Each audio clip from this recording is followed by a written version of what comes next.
Fandoms here, we share the love. Every topic you're dreaming of. Join the chat, let's fan away. This is Fandoms, come and say.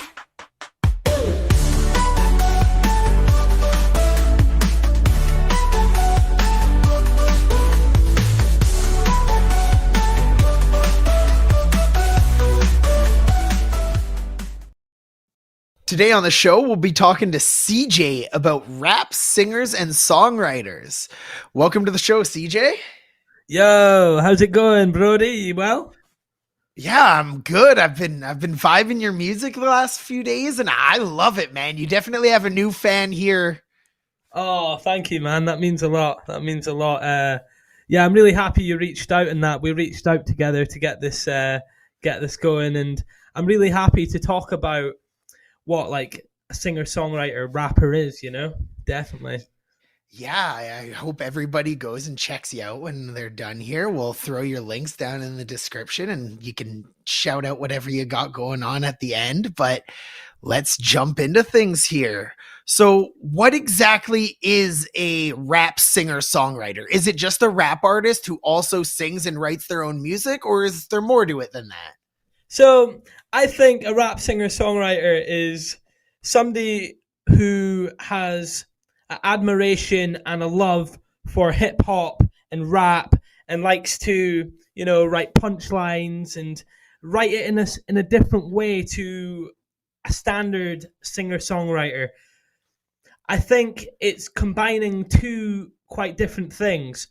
For instance, I love playing guitar. I love rock music. I love folk music, but I also love hip hop and I love rap. And it's been growing up, I got into like loads of the different rappers. Obviously, a lot of the big ones, but also like the 90s kind of boom bap style rap, really for me. And I just love sitting down with a pen and writing raps. But it's a bit of a niche market. It's not something that there's a lot.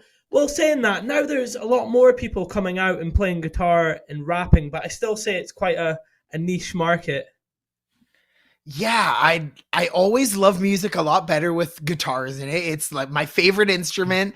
There's nothing like an acoustic and an electric guitar to me. It instantly brings me more into the music and makes me just respect it a little bit more than just somebody who sat down on a computer and put a beat together. As much as I love hip hop and beats and everything, nothing hits my ears the way that guitar sound does. So when I hear hip hop that works that kind of like actual instruments in, it's definitely puts it above other hip hop in my opinion.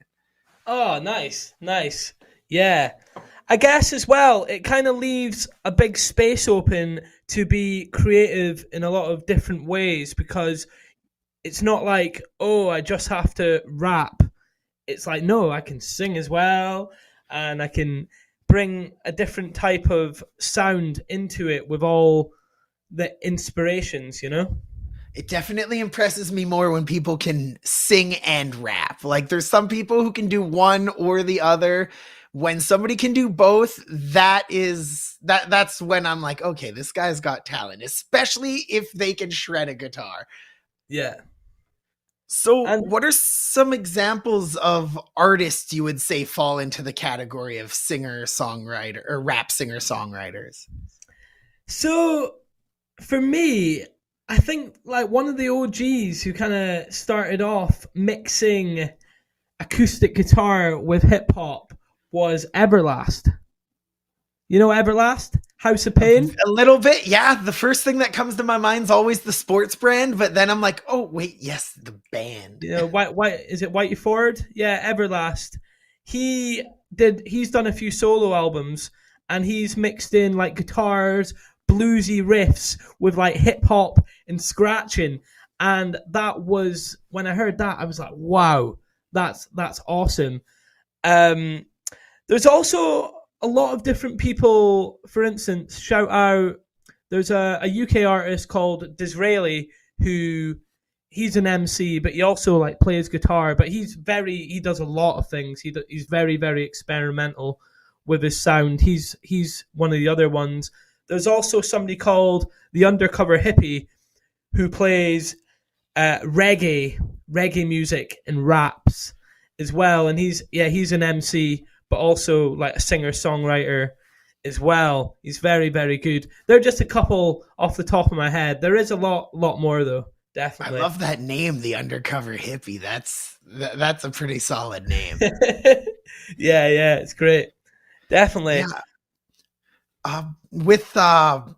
I kind of like, speaking of rap / reggae, I know a lot of people didn't really like it, but I kind of liked when Snoop Dogg started doing the reggae stuff there for a bit. Snoop Lion. Yes. Yeah. There was a few songs off his first album there when I checked it out that they became a part of my regular listening for a long time. Yeah, Snoop Dogg, man, like, and Snoop Lion, yeah. He's something special. The fact that, you know, he came out as this like gangster rapper and then he kind of did a 180 and now he's like this household name and he's on like Just Eat adverts. Oh yeah, like yeah, no, and like I was mind blown to hear the other week how he like quit smoking marijuana or whatever. I was no, he didn't. It was a marketing ploy. Oh my god, yeah, no, I hadn't heard anything about it since then, so that's hilarious. Smokeless fires, bro. He was that's promoting smokeless fires, yeah. That is so funny because he's on everything here, so I just imagined like all these hurt stoners just throwing all their stuff with his face on in the trash. Yeah, and I guess like my music's for anybody who's like looking for something a little bit different. It's also been called live. It's a little bit different because in the live setup I have a viola player, I have a bass player and a drummer. And it's given it a bit of a piratey vibe, you know, sea shanty type vibes, you know, live. So it's a little bit of a different experience when people come and see us live. But it's shout out the Misfits. That's the band who I'm touring with and stuff at the moment. That's so cool. So your sound really struck like a familiar chord with me. It reminded me of something, but I could not figure out what exactly the sound was. I loved it because I was like, it's clearly, you can tell he's been inspired by things, but he's made it his own sound. Can you tell me about some of the people who inspired your sound? 100%. So one of the biggest inspirations to my sound has to be Anthony Kiedis from the Red Hot Chili Peppers. Okay, yes, I got some Chili Peppers vibes, but I like honestly, man, I think you might be one of my favorite fucking musicians now because like your music, like I was like, I always liked the Chili Peppers, but I was like, this is like the Chili Peppers, but it's striking a bit more of a chord with me. Like I've been listening to your music on repeat. Like I've slowly been making a Spotify playlist of my favorite music from guests that have come on and stuff for music based ones. And I think you're on it more than anybody else right now. Oh my God, man. That's what a compliment, man. I really appreciate that. Yeah, so Chili Peppers. Also, I have to say, I'm very inspired by Jack White. You know Jack White from the White Stripes? Yeah. Awesome. I love his guitar playing. And his voice as well. He's got a really, really nice voice. He's another inspiration for me. I'd also have to say, I don't know if you've heard of this band. They're from the UK. They're called Alt J. I haven't. So they play a genre that's called like urban folk. Okay, cool. And that's kind of where I got a lot of the inspiration from. They don't rap in their music, but they do take like parts of hip hop rhythms into their music and go into it. And the album that really inspired me, especially for I'd say the song Manifesting, is The Awesome Wave. Go and listen to that album, man. The Awesome Wave by Alt J, and they're a band actually from. They grew up around Leeds area in England, and they're massive. They've done quite a few albums. They've blown up and such a big inspiration. I've had many psychedelic experiences listening to their music, if you know what I'm saying. So it's Well, maybe that's an album I'm gonna have to put on next time I get my hands on some mushrooms. yep. And So, actually, that's can I talk about the track "Tripping Over You"? oh, definitely. Yeah, so that track was inspired by an experience, a psychedelic experience I had at a festival.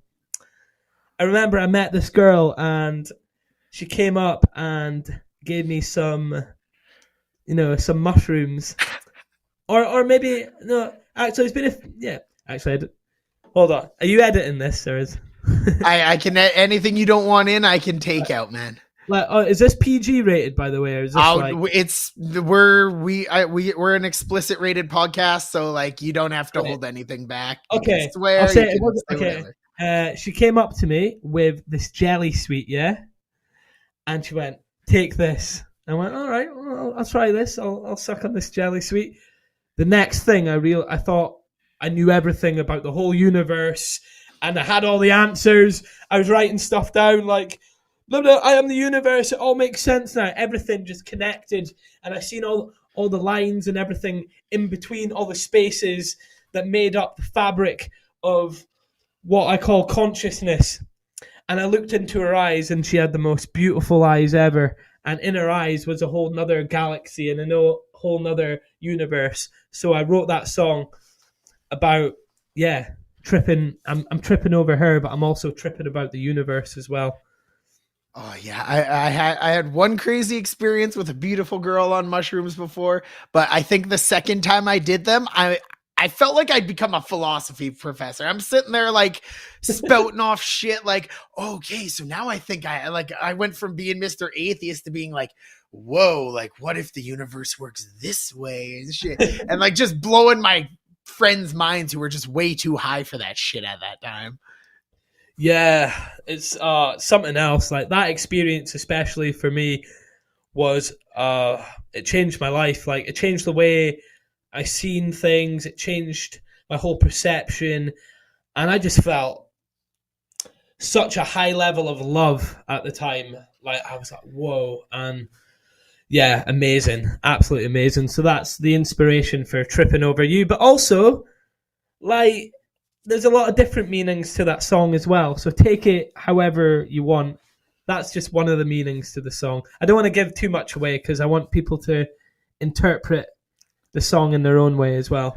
Oh, definitely. It's always cool to hear the story behind a song, though. I love it, especially because like I've experimented with some psychedelics as myself, and I feel like I know they're not for everybody, but for myself, I came out a much more empathetic and caring person and a lot more in tune with other people and how they feel instead of a lot more focused on myself as I felt like I was before I dabbled into them. And now I make it a regular thing to do mushrooms at least once or twice a year just because I feel like it's a mind-opening experience. Yeah, moderation with things, and they have a lot of health benefits, and they can really make positive connections, help people get over a lot of mental health problems like anxiety, depression, and a lot of different things. There's something a lot of people are doing at the moment you've probably heard of as well called microdosing. Yeah, and I heard actually there were studies being done on using mushrooms to treat addiction things. And while I was quitting smoking, I decided to have a night of mushrooms, and I have not had a cigarette craving since that evening. Amazing.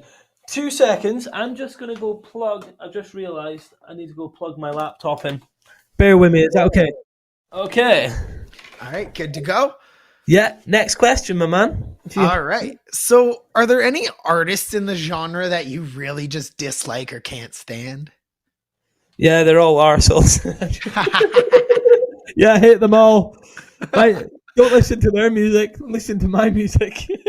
Nah. There isn't anyone I really dislike. That anybody who makes similar type of music probably isn't your bubblegum pop star.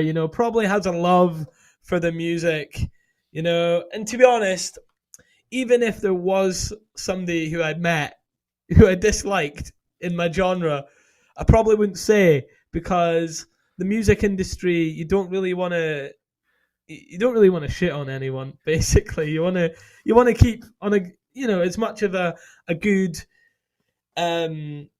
reputation with people as much as possible. You want to be on good terms with people, because you never know, like, not just for personal benefit as well, just because it's not the way I operate. I don't like shitting on people. I like sending out the good vibes. I like the question though, and I'm happy you asked me, because it's a good question. But yeah, in the music industry, you never know who's gonna come round and help you or whatever.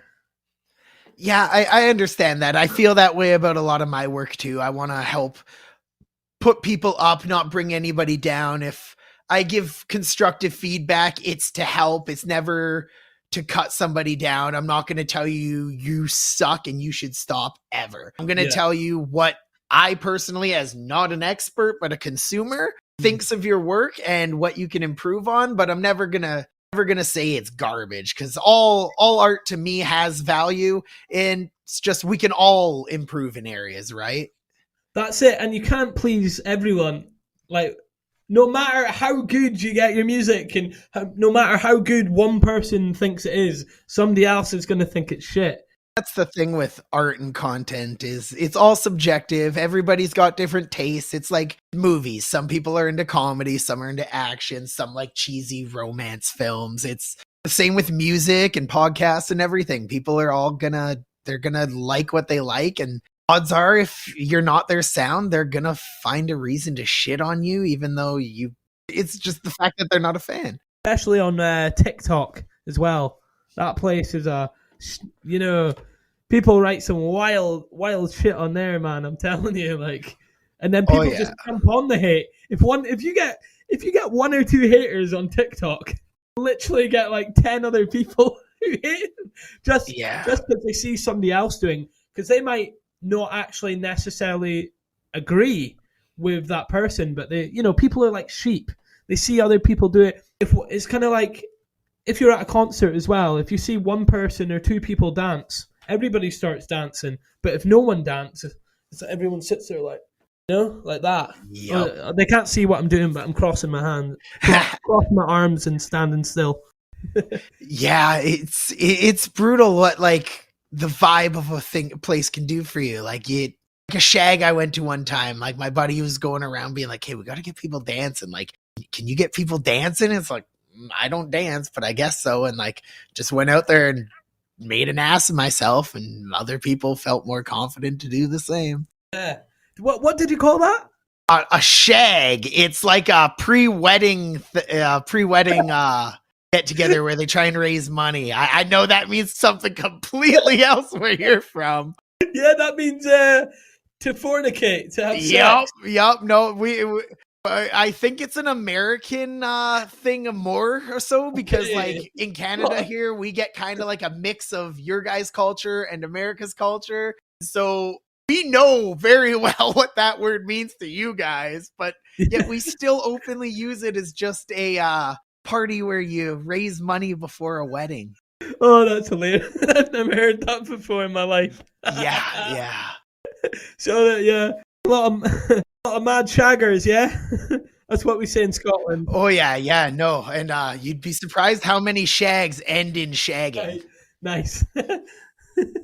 It might be where the name comes from, actually. I'm not too sure. Yeah. So are there any common trends or cliches in the genre that you find are overused that you try to avoid? Interesting. Any trends? I have to say that everybody in the genre seems to do things a little differently.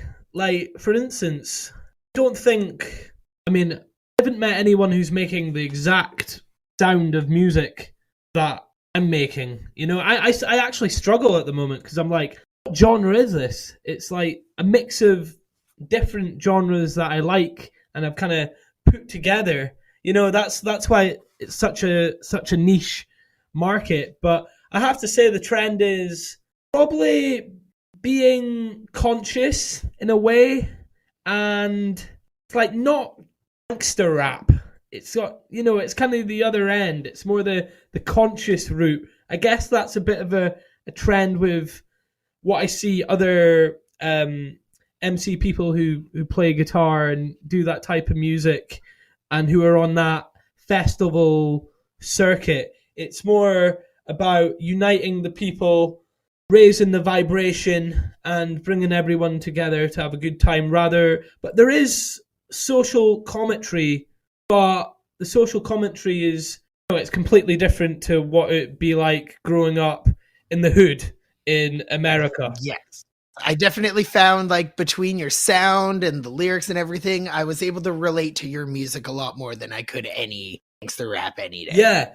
Well, I'm originally from Scotland, so that's where a lot of my experiences come from that I write about, basically. But I've lived in England for a while, and I'm on the festival circuit, so it's a lot of the music's about that. A lot of the music's also about what I've seen people go through as well with addiction and mental health problems.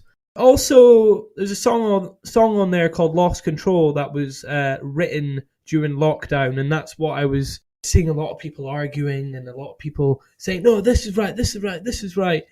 But it was also about my personal journey with letting go of the negative and getting into the positive. That's actually what a lot of the EP is about. It's basically me getting out all this shit I want to say about all the, like, trauma and stuff I've been through, and then come out the other end, and I'm a force of nature. I absolutely loved that song. I think that's probably the one I've listened to the most. Yeah, Lost Control. Yeah. Yeah. That's got a mix. See, that's got a mix of, like, I know. Well, I guess, I don't know, in Canada, maybe you call it country mixed with reggae kind of vibes. Yeah. We pretty much, like, if whatever you'd think America lists music as, that's pretty much the same way Canada does it. We probably call it like modern folk music. It's kind of like Bob Marley meets the Wild Wild West, that kind of vibes. Okay, very cool. Yeah, I can definitely picture. I can definitely see the inspiration there. And the inspiration for that as well is also, there's a band called The Devil Makes Three. Have you heard of them? No, I haven't. They make like folky, modern folky, piratey type music, and they're quite a big inspiration of the sound. But I wanted to combine it with reggae because I hadn't really seen that being done before. I haven't seen like country folk mixed with like reggae in that kind of way. And I wanted a little bit of an electro sound as well on the whole EP. I didn't want it to be, you know, just guitar and kind of bass and drums. I wanted to add a little bit of electronic in there, and I can see myself maybe going a little bit more, trying to blend a little bit more electronic into the sound when I release new stuff and that, you know? Well, I'm excited to see whatever you're going to do next. So, have you ever had any negative experiences with any fans, listeners, or anything, whether it be like at a show or online? Yes, definitely. I've had negative experiences. I've had people in the industry as well give me some negative feedback about my music. Do you know what? Like I say, not everyone's going to vibe with your music, and everybody has an opinion. Whether that opinion is constructive or not is up to you as the artist to decide.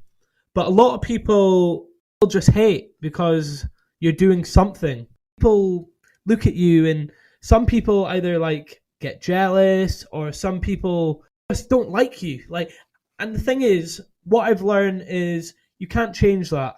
Like, no matter somebody will just look at you as well and not like you, or because it reminds them of maybe somebody else they've met in the past, or there's a certain trait that you have in your personality or music that triggers something in them that they don't like. And there's certain sounds, like, for instance, there's certain singers that I'm like, I'm not going to mention, but the sounds they make, I'm a bit like, oh, I don't really like that sound. But then somebody else loves what they do, so I'm just like, fair enough. But yeah, I put my stuff, before releasing it, I put my stuff onto review sites, and I got some constructive criticism, but I got a bit of hate as well. But I got a lot of love. So That's awesome. Yeah, I definitely love your music, but like I agree with you wholeheartedly. Like, if people want to give you constructive criticism, that's awesome. You especially like take it, either go, yeah, they've got a point, I can see that, or you go, disagree with that. It's something that I think is part of my sound or part of my art. I'm going to stick to my guns on that. And it might not work for them, but usually I find your art and the people who are vibing with it, and odds are is you made what they initially loved, so you're probably going to have a better idea than this outside person what's going to keep your fan base interested. definitely. And another thing, musicians, like, other musicians are the worst people to show, because they have an idea. Oh, see, yeah, I think you should have done the melody like this, or oh, see, if you did the bass line like this, it would have been a bit groovier. Oh, see that snare there, yeah, I think that should be louder in the mix. And musicians have an own idea of what they think the sound should be like as well, so they're the worst people to show. But also, because of the internet, we are super exposed to so many different opinions that before we wouldn't been exposed to. If somebody didn't like your music, just wouldn't come to your show and you wouldn't know anything about it. But because of the internet, you hear all the negative plus the positive and everything in between. Yeah, right? Like, before they had to write you a letter if they wanted to, like, piss you off that way they do now. Yeah. And like, most people, it was like, okay, well, I'm not going to pay for postage just to tell this guy his music sucks. Like, there was probably people who did, but they were a lot more far and few between. Yeah, and like, all you would have known back then was your fan base who came to your gigs, and you wouldn't have known all the haters. But now, like, the internet, it's changed everything, man. Definitely. So if you could collaborate with any other musician out there right now, who would you want to work with? Interesting. Who do I think would vibe with my sound?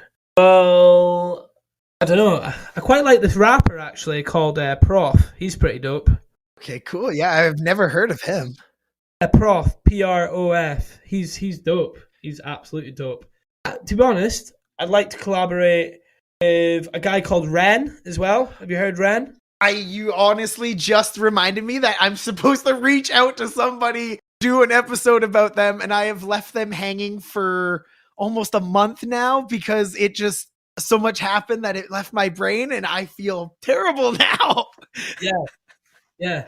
I'm trying to think of other people I'd like to collab with who I could think like. Oh, actually, there's this other artist who I've spoke to about collabing at some point. She's called Am I Jazzy? AMIJAZZI. I like to collaborate with her on something. She's super dope. She's got an EP out called. I would love to hear you collaborate with a female vocalist of some sort. I think that would, if you guys found a sick sound that worked together, I could see that being like pop level shit. Like, yeah. I think she's super dope. Hoping you'd say a woman. Yeah, definitely. To be honest, there's other female artists who I've been talking to. She hasn't released any music, but she's a very, very, very good friend of mine, and she's called Miss Perspective. She's on one track with my other friends, M9 Awakening. I want to collab with her because we've been talking about it for a while, and she's a super dope MC, and I've known her for years, so it makes sense. I want to also, there's quite a few people I'd love to collab with, actually. Off the top of my head, let me see. Maybe like a sick. Oh, there's this MC called Alec Delarge. super dope hip hop. I'm mainly saying hip hop people, to be honest, apart from Ren. Yeah, I mean, that's fine. If it's who you want to collaborate with, that's who you want to collaborate with, man. Like that's totally cool. Yeah. So if you had to listen to 3 of your songs on an endless loop for a week straight, what songs are you picking? Lost Control, Fairy Tale, Me too. and Manifesting. And those are literally the 3 I had written down for if you asked me which ones I would Yeah? have to pick. Oh, sorry. Yeah, just I had it in the different order. I had a Lost Control, Manifested, Fairy Tale. Yeah. Nice. So I'll tell you why. Because personally, my least favorite song on the EP is actually "Tripping Over You." That's actually my least favorite. That was the one that I was like, where I was working with the producer and Matt, HMS Studios, shout out. I was working with the producer and I showed him the song. And I was like, I'm not really sure about it. It was like the first song I wrote. Even though I talked about the experience was awesome behind it, but I felt like it was the most basic, lyrically, it was the most basic song, and it was the closest thing to like a pop song in my eyes. I'm more about the hardcore. That's why Lost Control is a bit more the music I would listen to myself. I still like Tripping Over You, don't get me wrong, but he was like, oh yeah, I love this one. And it was his favorite. And I was like, really? That one? That's the one you like? Really? And in my experience, sometimes it's good to take risks like that. So I took risk like that. But production-wise, the song might not be my favorite, but how it's produced, it was one of the last songs. Lost Control was the last one we did, I think. Or, yeah, Tripping Over You was the second last one. And, yeah, it has more of an electronic drum kit. So I like the drum sound and everything in it. And I like the sound of it.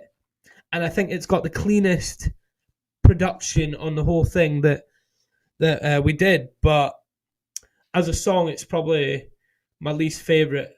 And also, Upside Down, I love that song, but that would make me. I think if I listened to it on endless loop, like I'd be really sad because it's a sad song. So I don't like. It's got its time and place, and yeah, that's actually the one that I'm. Upside Down is the one I'm planning to do a music video next for.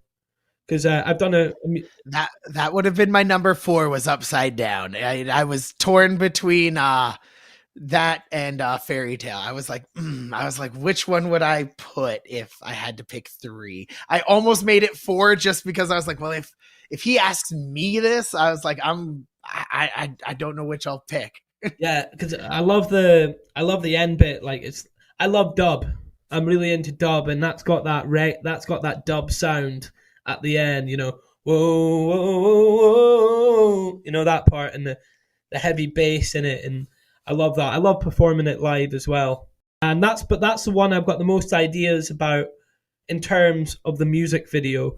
I've got an idea of how I want it to be. You know, I've got some actors involved, and we're gonna go visit some abandoned warehouses and stuff, and yeah, I've got a good team around me, so I'm hoping we can pull off something good. Because have you seen the Fairy Tale video? I haven't. I only checked you out on Spotify there. I've been listening to you on I go for walks every day, and I've been jamming to your music instead of the usual podcasts I listen to. Sound. Well, I've got a music video out, Fairy Tale, on YouTube, and that was luck, that video. Like, nothing was planned. It was like, oh, I've got my friend. She can be in the video. She can be the princess in the video. We're going to go out in the woods. We're going to jump on trees and we're going to dance around. And we got so lucky because while we were shooting the video, there was people. Do you know what LARPing is in role action play? Yes. I've done it a couple times at a local park here. Yeah, and they had all the gear on. Like, it looked like expensive gear and everything. Went up to them and went, that fits with the music video. So I went up to him, would you guys want to be in a music video? They were like, yeah, sure. And that put the production value of the music video way up. So with that, it made it. Yeah, that was the best thing about the music video, and it made it look loads better. It was a lot of guerrilla filming. You know what guerrilla filming is, where you just go out and just do it. Oh yeah. But this upside down one is a lot more planned, and the intricate details of what I want it to look like and how I want the scenes to be. Yeah, so we're going to tell a bit more of a story with the next one. I've also got another music video out. I used to called Human. So if you put in CJ spelled phonetically, CEEJAY, Human, that's on there as well, and that was the first music video we did for that one. Awesome. Yeah, I'll make sure I share your videos on our social medias and stuff. I'm pretty sure I already shared your link to your music on our Discord, but I'll be putting everything else up once the episode goes up too. Oh, thank you, man. Thank you. Yeah, I appreciate it, Brody. No problem. Like, I'd love to be able to support people in any way when they're an artist, especially when I love the stuff and I'm like, this, like, more people got to hear about this. Oh man, much respect to you, much respect. Because obviously, it's like that's what a lot of the differences between a lot of different artists. A lot of, like, if you don't have, like, I don't know, like 20, 30 grand to put into your marketing or whatever, it's like competing against like big record companies who have all this money to market the music. And when you're a DIY indie artist doing it all yourself, it's all the help is like really, really appreciated, my man. So thank you. Yeah, no, I mean, I started building a bit of an audience here and I was like, well, how can I use this to do something good? And I was like, artists are some of the biggest fans out there, whether it's of other musicians or anything that's inspired their music. I was like, well, if I can find ways to tie the fandoms motif to supporting artists, I'd love to do that. So I've been finding just musicians like yourself, and most of them have just come on and talked about their favorite musicians. We did one on Linkin Park. I got a guy coming on to talk about Eminem. I found you, and yeah, it's been good so far. Your favorite Eminem album? I'm not too sure what my favorite would be. I've kind of like, I might have to go back to the first. I can't even remember what the title Slim of it Shady. is now, but it had like Kim and all that stuff on it. Marshall Matt, the second one. Yes. Yeah. And my aunt actually found me and my brother listening to it, and she took away our CD, burnt us a new one with the clean versions of everything on it, and we were so salty about it. Yeah, I had a couple parents a bit angry at me for giving their little kids Eminem music. Yeah, so I used to lend out my CDs and that, and had a couple parents like really angry. That's so funny. What advice would you give somebody who's just starting out and getting into making music? Keep going. Start small. Like, when you say just making music, be more specific. Do you mean like producing, or do you mean like singing? Do you mean playing? I think maybe like somebody who's looking to start like recording stuff, maybe put a band together, those kind of things. Like somebody who they know they love it, but they're not really quite sure what the next step would be to. Can they play already? Because if you got, I would say yes. I would say in this scenario, yeah, they should be able to play. Yeah. Do they have songs already? If not, then start with some lessons. Yeah. Do they have songs already? Let's say no. Okay. No. Let's say somebody getting into writing their own songs. Let's say that. Writing every day, playing your guitar or instrument, practicing every day, writing till you have good enough songs, going out to open mics, networking, meeting people as much as possible, and just keep practicing. Once you have the songs, find people who like your music, who are also musicians, and get them to play with you. And yeah, just keep going. Because like, for instance, for me, first, I just wanted to get on the festival circuit. That was my goal. Now I'm on the festival circuit. Goals have changed. Now I want to build a proper fan base who are going to come to my shows, and this is like a lifelong thing that I can live off. Well, I can tell you now, I'm hoping I can make it over there someday to see you perform. Yeah, live. man. Like, yeah, definitely. What's the laws like in Canada about people coming over to play? I'm not actually too sure. Most of our laws are pretty lenient Yeah. and stuff. Like moving here can be a little bit of a pain in the ass, but other than that, like we're pretty open to visitors and stuff. Canada, like it's not as friendly as people like to make it out to be. There's been some shady stuff in our history, but we've always been pretty open to Yeah. outsiders. Did you know that a lot of people in Canada share the same words as people in Scotland? Yeah, I learned that actually doing a heritage project when I found out like most of my family is Scottish and Nice. Irish. Yeah, it's things like a boot. Like, and we say like, oh, a boot and stuff, and you guys say a boot and oot and a boot, and yeah, there's a lot of similarities in the language. I've always wanted to go to Canada. I've never been there yet, but I'd love to go. Winters suck, otherwise you can't really complain. This year's been pretty mild though. We didn't get snow till after Christmas. Yeah. Oh, fair. So to wrap things up here, man, what is your favorite part about being a musician? Living on my own terms. I don't have no boss who tells me what to do, breathing down my neck, tell me, oh, you need this done by this time or this assignment. I work on my own terms. Yeah, I just get to be free because that's kind of what the Human song was about. I went over to Thailand and I realized that music was what I wanted to do, and I came back and I was like, oh, I've got no money. What am I going to do? Get an office job, have a boss breathing down my neck? And that's where I was like, nah, man, I'm not a fucking robot. Yeah, I'm a human being, and I'm going to live life on my terms, be my own boss, and work for myself.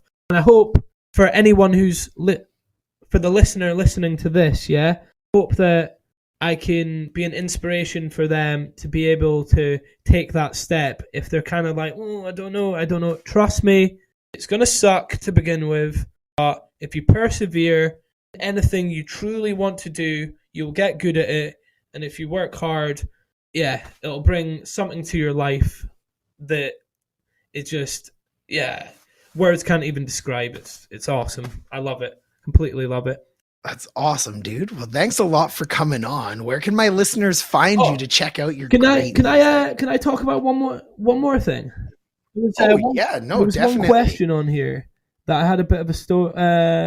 Did I skip one by accident? Yeah, I think it was. Do you remember the first song you ever wrote? Oh, yeah. I totally missed that one. Yeah, what is the first song you ever wrote? So, when I was a young kid, yeah, I got a guitar. I got an Ibanez G10, I think. And I wrote my first song. Me and my friend Mike came over and I wrote this song called School Sucks. And it was basically me not really playing chords, but playing the electric guitar and just going, school sucks! Da-da-da-da-da-da-da. School sucks! And the lyrics I remember, yo, when you get to school and you want to jump in a swimming pool, school sucks. School sucks. And I had this other song as well called Orgasmic Addict. And how old were you when you wrote that? About 7 or 8. God damn, that's great. Oh, if my 7-year-old came to me with a song called Orgasmic Addict, I would be like, I don't even know how I'd react to that. That's great. We made it on this program called EJ. Do you know what EJ is? Have you heard of it? No, I don't think so. Well, we got these free CDs. I mean, do you know what Cinnamon Grahams is in Golden Grahams? Have you heard of the cereal? Yeah. So we got the cereal boxes, and in front of the cereal boxes, you got a disc of a music program, and then you could download it or program it onto your computer, and it was this awesome little music production called EJ3, I think. I was doing scratches like orgasmic addict, and my mate had a line, and it was like, yo, I'm gonna punch you to the mattress with my tennis racket. Oh, that's great, man. Like, I think the only time I ever wrote a song was when I was in like 9th grade in school, and I thought this girl was like the hottest thing, and I was like so just awkward and oblivious that I'm like, I'll just write her a song. Like, don't know how to approach her and talk to her, but like apparently I can skip all that and just write her a fucking song. And I learned real fast I can't sing. Did it work? No, not at all. No. She probably to this day probably thinks back and is like, man, that was fucking weird. Because I mean, I look back and I'm like, ooh, that was fucking weird. You never know. She might be sitting wherever she is. Where is that Brody? About that song he wrote me? You never know. Songs are powerful, man. Who knows? Who knows? Only her, I guess. Well, man, thanks a lot for coming on. It was a lot of fun getting to talk to you. Me too, Brody. I've absolutely loved this, man. And yeah, big up, big up. We'll have to keep in touch, man. Definitely. Oh, definitely. And where can everybody find your music? I know that I'm loving it on Spotify. Is there anywhere else people can find you? Yeah, so Ceejay on Spotify, Ceejay, and if you put in Force of Nature, you'll find on Spotify. Everywhere else, you can find me at Ceejay Makes Music. So that's Instagram, YouTube, Facebook. Yeah, and pretty soon as well, I'm going to be making another page for the band, which will be Ceejay and the Misfits. With 2 S's, Misfits as well. So awesome. We'll throw some links on our socials and in the episode description so everybody can find you nice and easily. And I hope that at least one of them likes your music half as much as I do, because I'm hooked. Oh, thank you, man. Thank you. Yeah. Big up yourself, man.